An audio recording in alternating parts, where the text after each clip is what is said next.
Michael would have been 25 this year. He was studying journalism and music at his university. He had a beautiful tenor voice.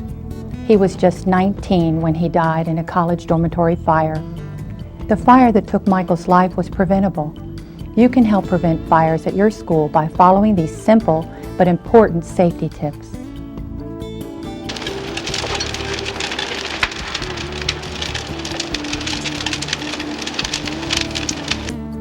Whether you live in a residence hall, Greek housing, or an off-campus apartment, you are now part of a larger community, and what you do may have a profound effect on those living with you. More than 1,300 fires occur in residence halls and Greek housing each year. An untold number occur in off-campus housing, such as rented apartments and houses. A small open flame can grow so rapidly that a room could reach flashover within minutes. You cannot survive in a room that has flashed over. Most electrical fires are preventable. Chances are good that you will have a computer, a printer, and a stereo to plug in. And then there are the hair dryers and other electronics. By following a few simple rules when it comes to these appliances, you can greatly reduce the risk of an electrical fire. Don't overload extension cords, power strips, and outlets by plugging in too many appliances. They can easily overheat and spark a fire. Look for the UL mark when you buy electrical products. Only plug in one high wattage appliance, such as a hair dryer, into an outlet at a time. And always replace frayed or cracked cords. These are prime candidates for short circuits, which lead to fires. Cooking, candles, incense, and cigarettes often are the cause of fires that could have easily been prevented. Don't leave cooking appliances unattended while they are in use. If you are allowed to use candles and incense, use them only on flat, stable surfaces, and be sure to keep them away from curtains, loose papers, and other easily ignited materials. Never leave them unattended or let them burn while you sleep. The same kind of common sense goes for cigarettes. Always use an ashtray and never empty it until you know for certain that there are no burning embers. Finally, drinking alcohol greatly reduces your ability to detect a fire, respond to a fire or fire alarm, and safely escape a fire.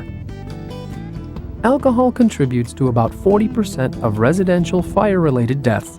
To reduce your risk, please drink responsibly. A smoke alarm is a valuable piece of fire detection equipment that increases your chances of surviving a fire.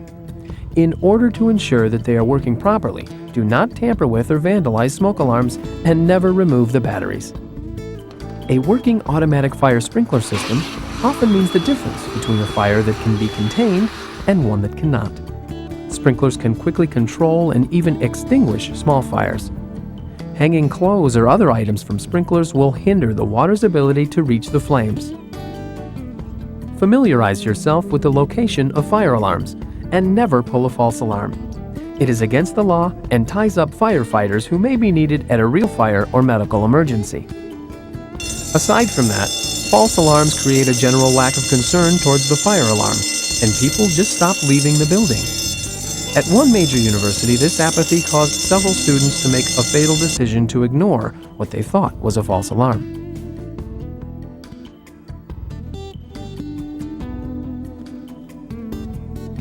Fire safety wasn't high on my agenda either. But when I became an RA and I had experienced, the actual night of January 19th, I realized how important it was. And even before the fire, when the residents didn't adhere to the sound of the alarm, I got a sense of that they really didn't care. But it wasn't until that night, that's when it kind of like settled in. Like, man, this really is important. In a fire, every second counts. The minute you hear a fire alarm, you should be ready to begin your escape plan. You should always know 2 ways out. These will probably be the 2 stairway exits closest to your room.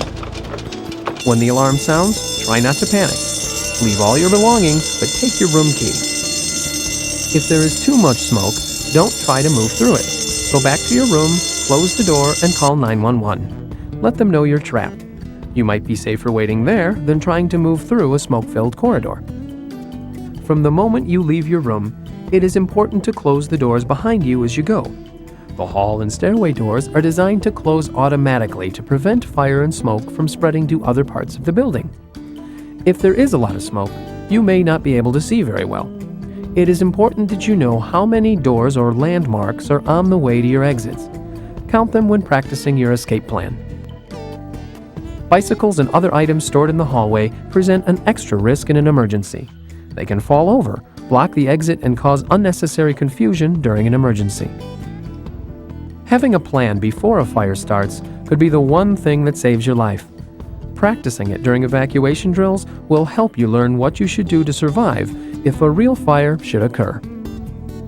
Each day, an average of 5 fires occur on college campuses in the United States.